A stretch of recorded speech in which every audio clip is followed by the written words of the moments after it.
আমাদের পূর্ববর্তী ক্লাসে আমরা স্পেসিফিক কন্ডাক্টেন্স কাকে বলে, আপেক্ষিক পরিবাহিতা, তুল্যাঙ্ক পরিবাহিতা কাকে বলে, ইকুইভ্যালেন্ট কন্ডাক্টেন্স, মোলার পরিবাহিতা, মোলার কন্ডাক্টেন্স কাকে বলে নিয়ে আলোচনা করেছিলাম।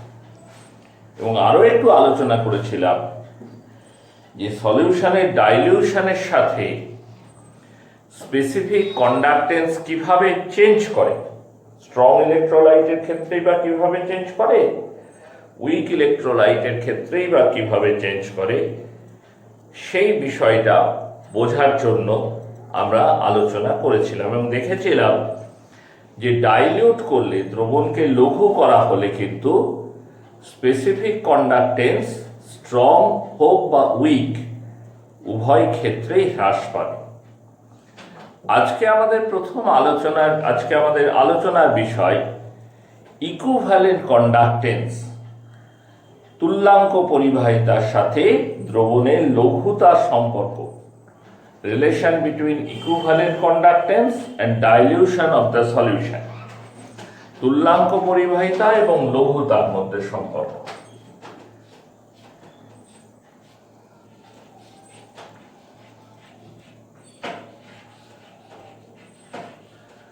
Equivalent conductance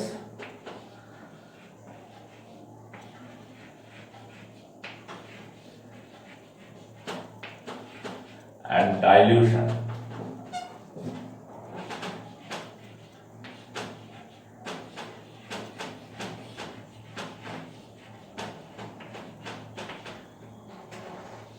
দ্রবণের লঘুতা এবং তুল্যাঙ্ক পরিবাহিতা, অর্থাৎ একটা সলিউশনকে আমি ডাইলিউট করব, জল ঢেলে লঘু করব, তাতে তার ইকুইভ্যালেন্ট কন্ডাক্টেন্স বাড়বে না কমবে, সেই বিষয়টা আমরা এখানে আলোচনার মধ্যে যাচ্ছি। আলোচনার মধ্যে যাওয়ার আগে আমি আজকে আর একবার স্মরণ করিয়ে দিই যে তুল্যাঙ্ক পরিবাহিতা জিনিসটা কি। What is equivalent conductance? Equivalent conductance is the conductance of an electrolytic solution which contain 1 gram equivalent of the electrolyte and which is placed between two electrodes 1 centimeter apart. যে তড়িৎ বিশ্লেষ্য পদার্থের দ্রবণে 1 গ্রাম তুল্যাঙ্ক কোনো তড়িৎ বিশ্লেষ্য পদার্থ দ্রবীভূত থাকবে এবং সেই দ্রবণকে যদি 1 সেন্টিমিটার দূরবর্তী দুটি তড়িৎদ্বারের মধ্যে রাখা যায়, তাহলে সেই দ্রবণের যে পরিবাহিতা হবে তাকে আমরা তুল্যাঙ্ক পরিবাহিতা বলে থাকি। আমাদের এখনকার আলোচনার বিষয়, দ্রবণের মধ্যে জল ঢেলে যদি দ্রবণকে লঘু করা যায় তাহলে তার ইকুইভ্যালেন্ট কন্ডাক্টেন্স বাড়বে না কমবে। এটা আলোচনার ঢোকার আগে আমি আর একটা বিষয় বলে নিই, কন্ডাক্টেন্স কি কি বিষয়ের উপর নির্ভর করে। পরিবাহিতা, একটা আয়ন যে তড়িৎ পরিবহন করছে সেটা কি কি বিষয়ের উপর নির্ভর করে। কন্ডাক্টেন্স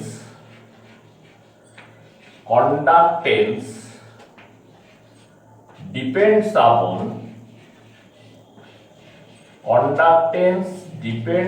আপন কিসের উপর নির্ভর করে? এক, number of ion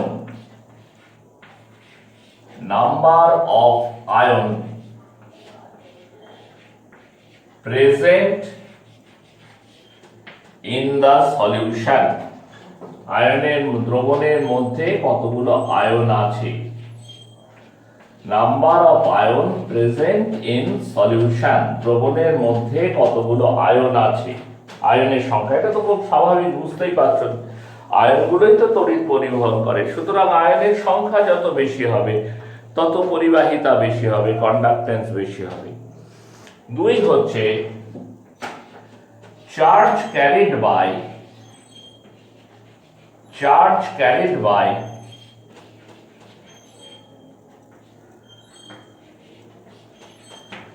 each ion, প্রত্যেকটা আয়ন কি পরিমাণে চার্জ বহন করছে, charge carried by each ion, প্রত্যেকটা আয়ন কতটা। যেমন ধরো তড়িৎদ্বারে সোডিয়াম, সোডিয়াম কি আয়ন তৈরি করে, Na+, কিন্তু ম্যাগনেসিয়াম তৈরি করে Mg++। তো তড়িৎদ্বারে একটা সোডিয়াম মুক্ত হলে যতখানি আধান জমা হবে, তড়িৎদ্বারে একটা ম্যাগনেসিয়াম আয়ন মুক্ত হলে তার দ্বিগুণ পরিমাণ আধান জমা হবে। ঠিক কিনা কথাটা ভেবে দেখ। কারণ একটা সোডিয়াম যতখানি চার্জ ক্যারি করে, একটা ম্যাগনেসিয়াম তার চাইতে অনেক বেশি চার্জ ক্যারি করে। এবং থার্ড হচ্ছে velocity of the ion, velocity of the ion, আয়নের গতিবেগ,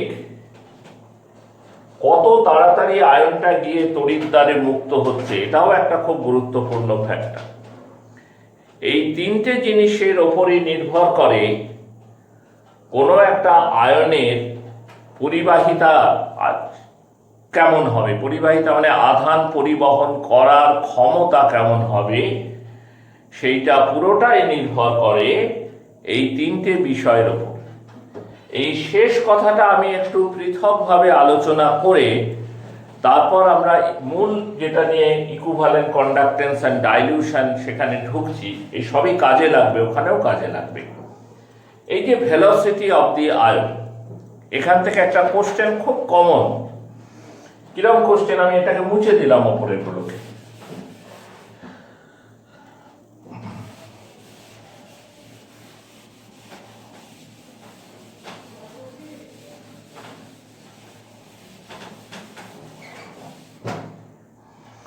ধরো সলিউশনে বা কম্পেয়ার করা হচ্ছে Li+, Na+, K+, Rb+, Cs+।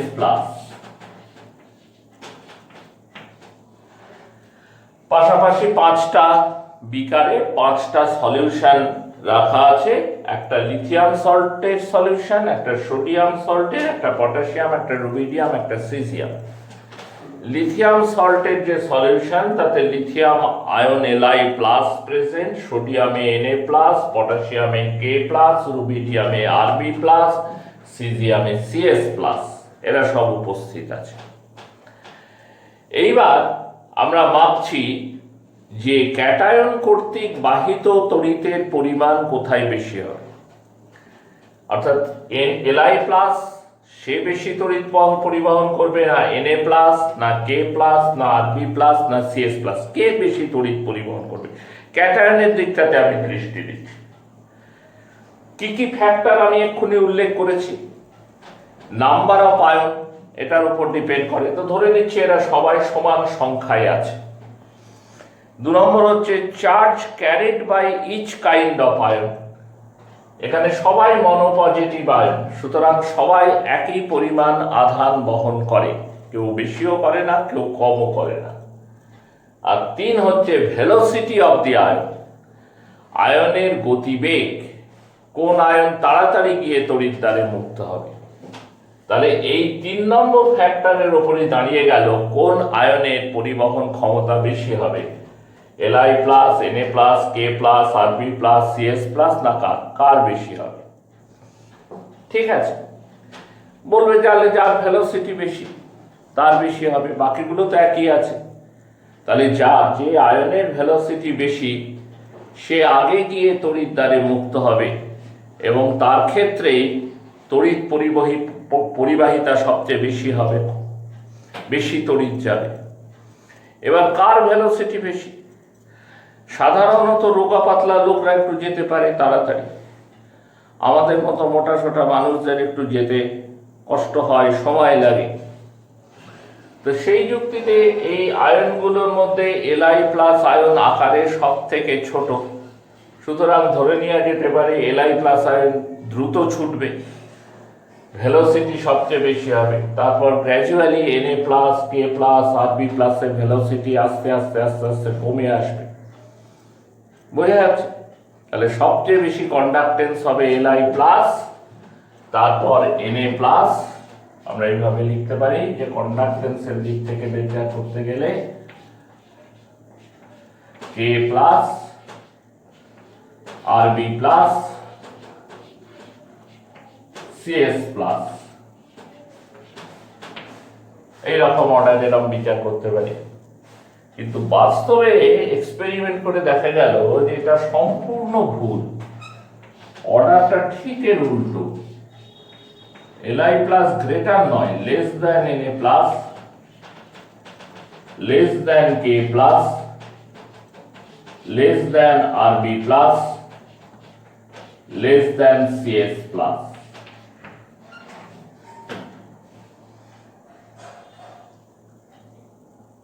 কেন এরকম হলো? তার মানে কি আগের দুটো ফ্যাক্টর একই ছিল, তাহলে ভেলোসিটির উপর ডিপেন্ড করছে, এই অবধি ঠিকই আছে। তাহলে লিথিয়ামের ভেলোসিটি সবচেয়ে কম কি করে হলো? লিথিয়াম তো ছোট, ওরই তো সবচেয়ে বেশি হওয়ার কথা ছিল, তো ভেলোসিটি কমে গেল কি করে? আর সিজিয়ামেরই ভেলোসিটি বাড়লো কি করে? এটা হয়েছে এই করেই যে তোমরা শিখেছো 11 ক্লাসে যে সলিউশনের মধ্যে যখন আয়ন থাকে, বিশেষত জলীয় দ্রবণ বা জলের মতো যারা পোলার সলিউশন, তখন সেখানে আয়নগুলো সলভেটেড অবস্থায় থাকে। সলভেটেড মানে কি? জলের অণুগুলো চারদিক থেকে এসে আয়নটাকে ঘিরে ধরে, ক্যাটায়নকেও ধরে, অ্যানায়নকেও ধরে। জল কি রকম তোমরা জানো, জল পোলার সলভেন্ট, হাইড্রোজেন হচ্ছে ইলেকট্রোপজিটিভ পার্ট, অক্সিজেন হচ্ছে ইলেকট্রোনেগেটিভ পার্ট। সুতরাং জল তার ইলেকট্রোনেগেটিভ পার্ট অক্সিজেন দিয়ে ক্যাটায়নকে স্থায়িত্ব দেয়, স্টেবল করে, আর ইলেকট্রোপজিটিভ পার্ট হাইড্রোজেনকে দিয়ে অ্যানায়নকে স্টেবল করে। তাহলে আয়নগুলো যখন যে মুহূর্তে সলিউশনে তৈরি হলো, Li প্লাস ধরো তৈরি হওয়ার সাথে সাথে ওয়াটার মলিকুলগুলো চারপাশ থেকে ওকে একেবারে ছেঁকে ফেললো, ছেঁকে ধরল।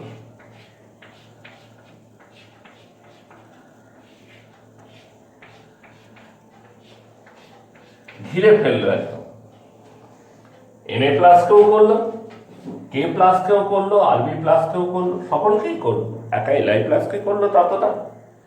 কিন্তু যে আয়ন আকারে ছোট তার সলভেশন তত ভালো হয়। যে আয়ন আকারে যত ছোট হবে তার সলভেশন তত ভালো হবে। এদের মধ্যে Li প্লাস আকারে সবচেয়ে ছোট, তাই Li প্লাসকে ছেঁকে ধরলো, ঘিরে ধরলো, ধরে ফেললো বেশি সংখ্যক জলের অণু, তার সলভেশন সবচাইতে বেশি হলো। বোঝা যাচ্ছে কথাটা? গ্র্যাজুয়ালি সোডিয়াম, পটাশিয়াম, রুবিডিয়াম দিয়ে কমতে কমতে সিজিয়ামে এসে সবচাইতে কমে গেল।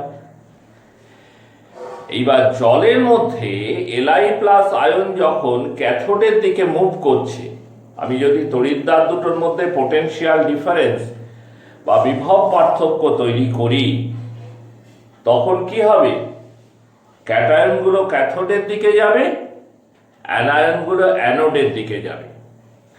তা জলের অণুগুলো যখন ক্যাথোডের দিকে মুভ করছে, Li প্লাস আয়ন ক্যাটায়ন যখন ক্যাথোডে মুভ করছে, তখন কিন্তু একা একাও যাচ্ছে না, ও তার সাথে সব জলের অণু যারা ওকে ঘিরে আছে তাকে ধরে নিয়ে যাচ্ছে, একসঙ্গে মুভ করছে, হাইড্রেটেড Li প্লাস।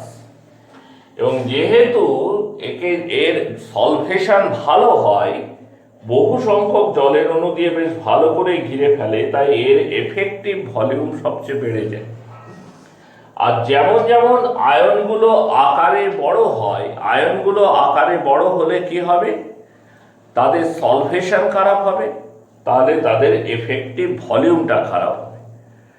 সলভেশন খারাপ হবে এবং তাদের এফেক্টিভ ভলিউমটা আস্তে আস্তে কমে যাবে। এফেক্টিভ ভলিউম কমে গেলে তখন স্পিড বেড়ে যাবে। সেই জন্য Li প্লাস আয়ন ইন্ডিভিজুয়ালি আকারে সব থেকে ছোট, কিন্তু জলের মধ্যে থাকলেই ও হাইড্রেটেড অর্থাৎ জল যোজিত অবস্থায় থাকে। জল যোজিত অবস্থায় থাকার জন্য ওর এফেক্টিভ ভলিউম জলের মধ্যে সবচাইতে বেশি। এফেক্টিভ ভলিউম বেশি বলেই স্পিড যায় কমে। আর সিজিয়াম আয়ন ইন্ডিভিজুয়ালি আকারে সব থেকে বড়, কিন্তু জল যোজিত অবস্থায় তার এফেক্টিভ ভলিউম সবচাইতে কমে যায় বলে তার ভেলোসিটিটাও কমে যায়। সেই জন্য সিজিয়াম আয়ন দ্রুত, সবচেয়ে দ্রুত, এদের মধ্যে সবচেয়ে তাড়াতাড়ি তড়িৎদ্বারে মুক্ত হয়, ভেলোসিটি ম্যাক্সিমাম হয়। তাই স্বাভাবিকভাবে ভেলোসিটি অর্ডার যা মনে হচ্ছে যে ছোট যত হবে তত ভেলোসিটি বেশি, কিন্তু ব্যাপারটা অ্যাকোয়াস সলিউশনে আর তা থাকে না। ছোট নিজে ছোট, কিন্তু তার এফেক্টিভ ভলিউমটা বেশি। এফেক্টিভ ভলিউম বেশি বলে তার স্পিডটা কমে যায়। স্পিডটা কমে গেলে সে ইলেকট্রোডে জমা হতে অনেক বেশি সময় নেয়, অর্থাৎ কিনা তার কন্ডাক্টেন্সটা কমে যায়। সেই জন্য Li প্লাস আয়নের কন্ডাক্টেন্স ছোট। এই কোশ্চেনটা খুব আসে যে ছেলেরা সাধারণভাবে হয়তো সলভেশনের ব্যাপারটা বিচার না করে উত্তর করার চেষ্টা করবে, সেইটা দেখে খেয়াল করে যে সলভেশনটা ধরে হচ্ছে কিনা। এইবার আমরা চলে আসছি ইকুইভ্যালেন্ট কন্ডাক্টেন্স এন্ড ডাইলিউশন, এদের মধ্যে যে সম্পর্ক, সেই সম্পর্কটা আলোচনার ক্ষেত্রে এবার আমরা চলে আসছি। দেখো, ইলেকট্রোলাইটকে আমরা দুটো ভাগে ভাগ করি, one is strong and another is weak. Strong electrolyte, weak electrolyte. Strong electrolyte কারা? যারা কিনা সলিউশনের মধ্যে কমপ্লিটলি আয়নাইজড অবস্থায় থাকে। স্ট্রং ইলেকট্রোলাইট অর্থাৎ দ্রবণের মধ্যে যারা কিন্তু পুরোপুরি শতকরা 100 ভাগ ভেঙে থাকে। যেমন ধরো NaCl, 100টা মলিকিউল জলে দিলে 100টাই ভেঙে থাকে, 100টা ক্যাটায়ন 100টা অ্যানায়ন তৈরি করবে, 100-এ 100। বা ক্যালসিয়াম সালফেট,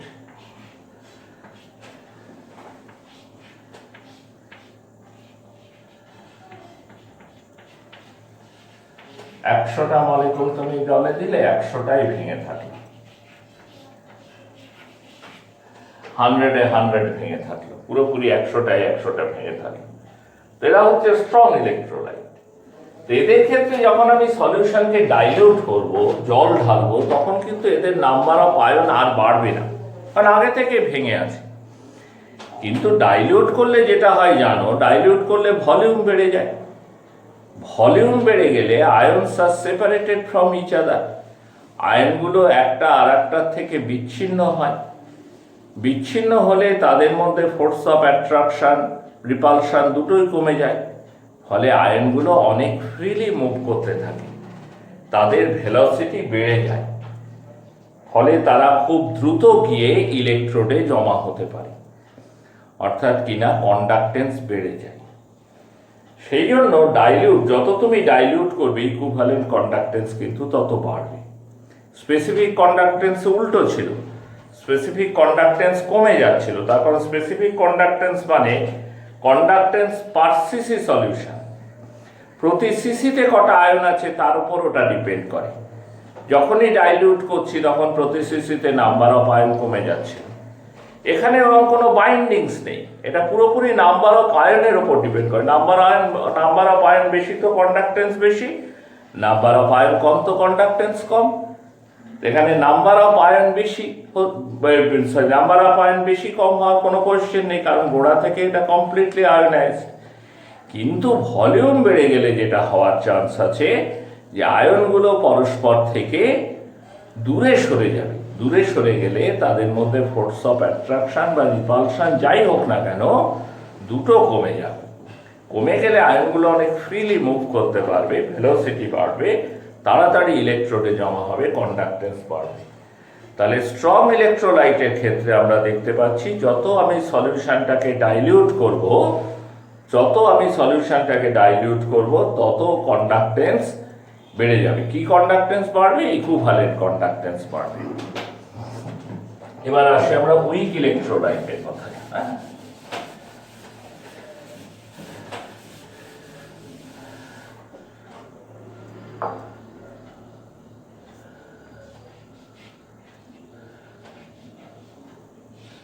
উইক ইলেকট্রোলাইট ধরো অ্যামোনিয়াম হাইড্রোক্সাইড,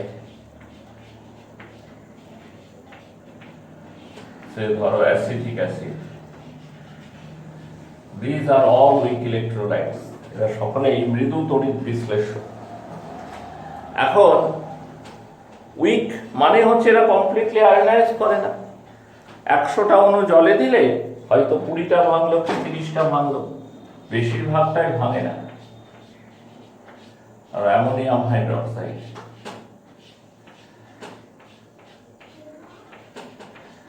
NH4+ OH-, 100টা মলিকুল জলে দিলে 30টাই ভাঙে।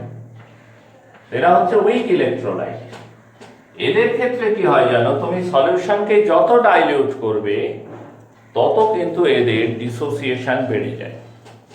দ্রবণকে তুমি যত লঘু করবে তত এদের ডিসোসিয়েশন বাড়বে। তুমি একে ডাইলিউট করো, 100 মিলিলিটার আছে হয়তো এর ভলিউম 100 মিলিলিটার, তুমি 200 মিলিলিটার করে দাও, জল ঢেলে এটাকে 200 মিলিলিটার করে দাও।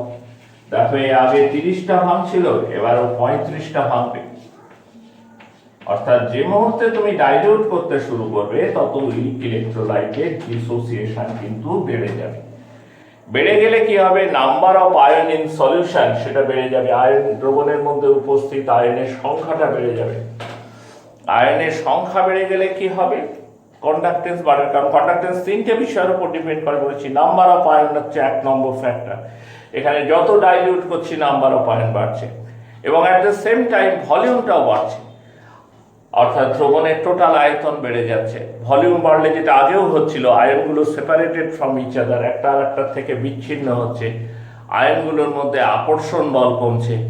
আয়নগুলোর মধ্যে যদি আকর্ষণ বল কমে যায়, আকর্ষণ বা বিকর্ষণ যাই হোক, দুটো বলই কমছে, আয়নগুলো ফ্রিলি মুভ করবে, তাড়াতাড়ি ইলেকট্রোডে জমা হবে। তাহলে উইক ইলেকট্রোলাইটেরও কিন্তু ইকুইভ্যালেন্ট কন্ডাক্টেন্স বাড়বে এবং স্ট্রং এর চেয়ে বেশি বাড়বে। কারণ এখানে দুটো ফ্যাক্টর কাজ করছে, স্ট্রং এর তো একটাই ফ্যাক্টর ছিল। স্ট্রং এর ক্ষেত্রে নাম্বার অফ আয়নের কোনো চেঞ্জ হচ্ছিল না, কেবল আয়নগুলোর মধ্যে ডিস্টেন্স বাড়ার জন্য তাদের মধ্যে যে আকর্ষণ বিকর্ষণ বল সেইটা থাকছিল না। ঠিক আছে, force of attraction, force of রিপালশনটা মিনিমাম হয়ে যাচ্ছিল। মিনিমাম হওয়ার কারণে আয়নগুলো অনেক ফ্রিলি মুভ করতে পারছিল, তাড়াতাড়ি এক জায়গা থেকে অন্য জায়গায় যেতে পারছিল। সেই জন্য কন্ডাক্টেন্স বাড়ছিল, ভেলোসিটি বাড়ছে, সেই জন্য কন্ডাক্টেন্স বাড়ছিল, তাড়াতাড়ি ইলেকট্রোডে জমা হবে। আর এক্ষেত্রে কি হচ্ছে, এক্ষেত্রে কিন্তু দুটো ফ্যাক্টরই থেকে যাচ্ছে। কি কি দুটো ফ্যাক্টর? 1 নম্বর হচ্ছে যত ডাইলিউট করব নাম্বার অফ আয়ন তত বাড়বে এবং সাথে সাথে ভলিউম বাড়ার কারণে আয়নগুলো পরস্পর থেকে বিচ্ছিন্ন হয়ে যায়। ফলে একদিকে নাম্বার অফ আয়ন বাড়ে, একদিকে ভেলোসিটি অফ আয়ন বাড়ে। সবটা মিলিয়ে কন্ডাক্টেন্স কিন্তু অনেকটাই বেড়ে যাবে এবং খুব স্টিফ রাইজ করে। তাহলে উইক ইলেকট্রোলাইট বা স্ট্রং ইলেকট্রোলাইট হোক, এদের উভয়েরই ইকুইভ্যালেন্ট কন্ডাক্টেন্স কিন্তু যত আমি সলিউশনকে ডাইলিউট করব তত বাড়বে। স্পেসিফিক কন্ডাক্টেন্স দুজনেরই কম ছিল, ডাইলিউট করলেই স্পেসিফিক কন্ডাক্টেন্স কম ছিল, কিন্তু equivalent conductance increases on dilution of the solution. এই প্রসঙ্গে আমি আরেকটু বলি, দেখো এই যে কথাটা উঠলো যে তুমি যত ভলিউম বাড়াবে উইক ইলেকট্রোলাইটের ডিসোসিয়েশন সলিউশনের মধ্যে তত বাড়বে। তুমি 100 জায়গায় 200 করেছো, দেখো 30-এর জায়গায় 35 ভেঙেছে। 200-র জায়গায় 300 করো, 35-এর জায়গায় 40 ভাঙবে। এরকম করে তুমি ভলিউম বাড়িয়েই যাও, বিয়োজনের পরিমাণও বাড়তে থাকবে। এরকম করে বলা হয়, এরকম করে ডাইলিউট করতে করতে করতে করতে সলিউশনটাকে যদি ইনফাইনাইটলি ডাইলিউট করে ফেলা যায়, অসীম লঘু যদি করে ফেলা যায়, ইনফাইনাইটলি ডাইলিউট সলিউশন এরকম যদি করে ফেলা যায়, তাহলে কি হবে, তখন আর উইক ইলেকট্রোলাইট বলে কিছু থাকবে না। তখন সবাই স্ট্রং, কারণ উইক ইলেকট্রোলাইটের ডিসোসিয়েশন বাড়তে বাড়তে তখন 100% ডিসোসিয়েট করবে। বুঝতে পেরেছো? স্ট্রংরা যেমন গোড়াতেই ভেঙে যায়, উইক তো গোড়াতে ভাঙে না, কিন্তু সলিউশনকে ডাইলিউট করলে ডিগ্রি অফ ডিসোসিয়েশন বাড়ে। আরো ডাইলিউট করলাম আরো বাড়লো, আরো ডাইলিউট করলাম আরো বাড়লো, এরকম করে ডাইলিউট করতে করতে বলা হয় যখন আমি ইনফাইনাইটলি ডাইলিউট সলিউশনে চলে যাব, অসীম লঘু দ্রবণ, তখন সেখানে উইক ইলেকট্রোলাইটগুলো স্ট্রং ইলেকট্রোলাইটের মতোই কমপ্লিটলি আয়োনাইজড হবে। অর্থাৎ ইনফাইনাইটলি ডাইলিউট সলিউশনে উইক ইলেকট্রোলাইট বলে কিছু থাকে না, সেখানে সবটাই স্ট্রং ইলেকট্রোলাইট, কারণ তারা পুরোপুরি ভাঙে। আর একটা ব্যাপার কি জানো, সলিউশন যখন ইনফাইনাইটলি ডাইলিউট হবে তখন আয়ন্সগুলো পরস্পরের থেকে এত দূরে চলে যাবে যে প্র্যাকটিক্যালি তাদের মধ্যে কোনো ফোর্স অফ অ্যাট্রাকশন বা ফোর্স অফ রিপালশন থাকবে না। না থাকলে কি হবে, আয়নগুলো একেবারে ফ্রিলি মুভ করতে পারবে কোনো রকম এক্সটার্নাল ইনফ্লুয়েন্স ছাড়া। তাহলে সেই অবস্থায় আয়নের ভেলোসিটি সবচাইতে বেশি হবে, তার জন্য ইকুইভ্যালেন্ট কন্ডাক্টেন্সটাও ম্যাক্সিমাম হবে। Number of ion maximum, velocity of the ion maximum. মাঝের যে ফ্যাক্টর সেটা তো তোমার ক্যাটায়নের, ধরো সোডিয়াম সে সবসময় মনোপজিটিভ করবে, ম্যাগনেসিয়াম সেটা সবসময় বাই পজিটিভ করবে। তাহলে কোন আয়ন কতটা চার্জ বহন করবে, কে মনোপজিটিভ আয়ন তৈরি করবে, কে বাই পজিটিভ আয়ন তৈরি করবে, কে ট্রাই পজিটিভ আয়ন তৈরি করবে, এটা হচ্ছে সেই আয়নের, সেই এলিমেন্টের বৈশিষ্ট্য, তার ভ্যালেন্সির ওপর ডিপেন্ড করে। যার ভ্যালেন্সি 1 সে মনোপজিটিভ আয়ন তৈরি করবে, যার ভ্যালেন্সি 2 সে বাই পজিটিভ আয়ন তৈরি করবে।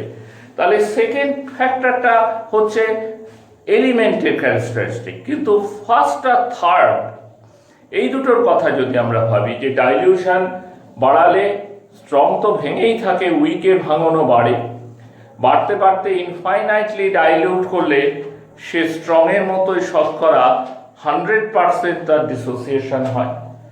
এবং ইনফাইনাইটলি ডাইলিউট সলিউশনে আয়নগুলোর মধ্যে ডিস্টেন্স এতটাই বেশি হয় যে কোনো রকম ফোর্স অফ অ্যাট্রাকশন বা ফোর্স অফ রিপালশন থাকে না, তাই আয়নগুলো ফ্রিলি মুভ করতে পারে, তাদের ভেলোসিটি সবচেয়ে বেশি হয়। সেই জন্য ইনফাইনাইটলি ডাইলিউট সলিউশনে ইকুইভ্যালেন্ট কন্ডাক্টেন্স ম্যাক্সিমাম হয়, স্ট্রংয়েরও ম্যাক্সিমাম হয়, উইকেরও ম্যাক্সিমাম হয়। তো এই অবস্থাটাকে আমরা ল্যামডা জিরো দিয়ে লিখি, বুঝতে পারলে? ল্যামডা জিরো মানে হচ্ছে ইকুইভ্যালেন্ট কন্ডাক্টেন্স,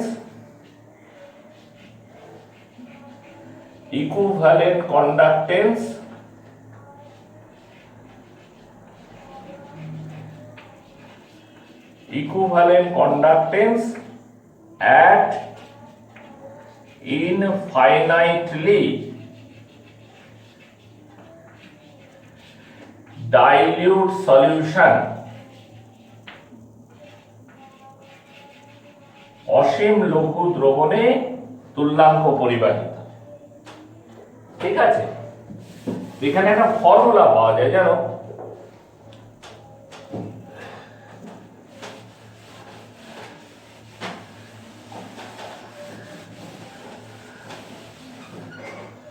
ফর্মুলাটা হচ্ছে alpha equal to lambda C by lambda zero. Now what is alpha? Alpha হচ্ছে degree of dissociation, degree of, তোমরা অসওয়াল্ডের সূত্র পড়েছো ক্লাস 11-এ, সেখানে এই কথাটা এসেছে, ডিগ্রি অফ ডিসোসিয়েশন।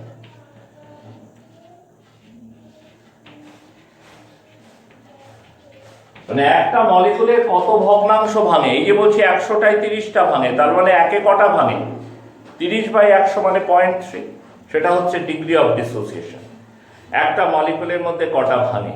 যারা স্ট্রং ইলেকট্রোলাইট জেনারেলি তাদের ডিগ্রি অফ ডিসোসিয়েশন 1 হয়, কারণ 100টায় ভাঙে। তো ডিগ্রি অফ ডিসোসিয়েশন কত এটা বের করার একটা হচ্ছে তোমার ফর্মুলা, সরি এটা ল্যামডা নয়, দিস ইজ আলফা। আলফা হচ্ছে degree of dissociation, lambda C হচ্ছে equivalent conductance, equivalent conductance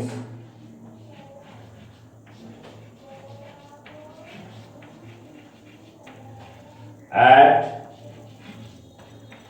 concentration C. C C গাঢ়ত্বে তুল্যাঙ্ক পরিবাহিতা, আর ল্যাম্ডা জিরো হচ্ছে equivalent conductance at infinitely dilute solution. Equivalent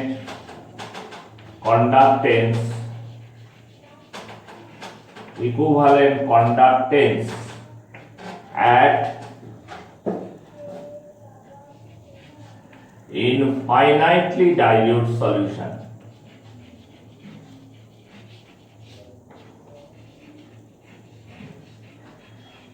Infinitely dilute solution, অসীম লঘু দ্রবণে তুল্যাঙ্ক পরিবাহিতা, equivalent conductance at infinitely dilute solution. এই দুটো রেশিও করতে পারলে আমরা সি কনসেন্ট্রেশনে ডিগ্রি অফ ডিসোসিয়েশন কত হবে সেটা বের করতে পারবো। ধরো স্ট্রং ইলেকট্রোলাইটে তো ডিগ্রি অফ ডিসোসিয়েশন বের করা হয় না, ডিগ্রি অফ ডিসোসিয়েশন বের করা হয় weak electrolyte, ammonium hydroxide, acetic acid, এদের মতো পদার্থের ক্ষেত্রে এটা বাদ করা হয়। তো সি কনসেন্ট্রেশনে তার ইকুইভ্যালেন্ট কন্ডাক্টেন্স কত এটা যদি আমার জানা থাকে, আর এই ভ্যালুটা তোমাদের বলে দেয়া থাকে থিওরিটিক্যালি, কারণ ইনফাইনাইটলি ডাইলিউট কন্ডিশন হচ্ছে একটা হাইপোথেটিক্যাল ব্যাপার। এই দুটো রেশিও করলেই আমরা degree of dissociation at concentration C সেটা বার করে ফেলতে পারি। ঠিক আছে, তো আমরা অনেকটা পড়ে ফেলেছি। এর পরের ক্লাসে কিন্তু আমরা নিউমেরিক্যালস পড়বো ইলেকট্রোকেমিস্ট্রি। আজকে এই পর্যন্তই।